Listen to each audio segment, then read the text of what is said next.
Okay, practice problems for order of operations. Notice it does say to round to the nearest hundredth if you needed to. So here I have 2 minus 3 raised to the second power. So I'm going to take care of my grouping first. So 2 minus 3 is -1, and -1 squared is what I'm going to be multiplying together. So -1 times -1 is a +1. That's my answer for number 1. And then we look at number 2. Notice that I have a fraction line again, so I have to take care of everything here on the bottom before I do that division with that fraction bar. So 6 times 2 minus 3, I have multiplication and subtraction on the bottom. I'm going to do the multiplication first, so I'm still going to leave all of this alone. 6 times 2 is 12, so then I have 12 minus 9 on the bottom. So now I'm still got to take care of this bottom. So I have 9 on the divided by, still on the top, and on the bottom 12 minus 9 is 3. So I end up with 9 divided by 3 as my final step, and my final answer here is a 3.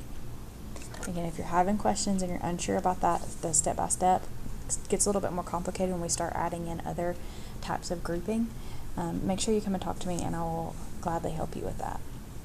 Alright, so here I have -36 divided by 6 and -3. So I'm going to take care of the division or the parentheses first. I get a -6 minus 7, and so final answer here is going to be a -13. Alright, now this one, I have absolute value bars. So I need to take care of everything inside of that first. And I have multiplication, and then I have subtraction. So first is multiplication, then I'm going to take care of the subtraction. So this all stays as it is. I'm going to do the 8 times 6, and I get 48 minus 15. Then I'm going to take care of that 48 minus 15.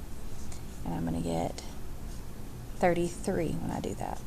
Okay, now I have 2 absolute value 33, absolute value minus 14. I have to make the assumption that this is multiplication since there is no other operation symbol there. So I'm going to be multiplying 2 times the absolute value of 33. Well, the absolute value of 33 is still 33, so I'm just going to be doing 2 times 33, which is 66. And then I'm going to do that subtraction as my final step, and so I end up with an answer of 52. Alright, these are getting a little bit more challenging. So again, just be very careful and go step by step. So first off, we have these brackets, which is a grouping. So I know that this will be kind of the last thing that I worry about. And then inside of that bracket, I have another set of grouping. So I'm going to take care of those first. So I have 3 plus 2 times 4, which is 8, minus 4.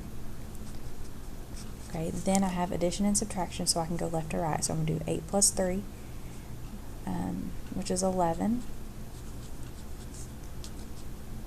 And then I'm going to subtract that 11 and 4, and I'm going to get 7. And then I have this 24 over 6. So I have addition and I have division now. I've taken care of this grouping. So I'm going to go ahead and divide those, and I get 4. And total answer here, I get 11 when I add the final step. Okay, now over here, again, I have a fraction bar.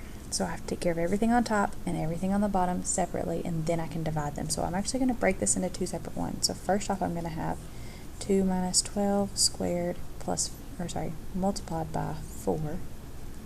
And then over here, I'm going to have the 3 minus 7 plus 4 times 3. Okay, and I'm going to take care of them separately, and then I'm going to go bring them back and divide them. So 2 minus 12 is -10 squared times 4. Okay, so I'm doing the grouping. Now I'm going to do the exponent. So -10 squared is 100. And then I have a multiplication multiplied by 4. So I end up here with 400. That's my number on top. Okay, then on bottom here I have subtraction, addition, and multiplication. So I'm going to multiply first. I have 3 minus 7 plus 12. Then I'm going to do left to right. So 3 minus 7 is -4. Then I'm going to add the 12, and that gives me a +8. So 8 is what's going here on the bottom. So I ended up with simplifying the top to 400, simplifying the bottom to 8, and I get 50 as my final answer. Okay, so again, if you have questions, make sure you come and talk to me. This is just kind of a good review of the basics for order of operations with expressions.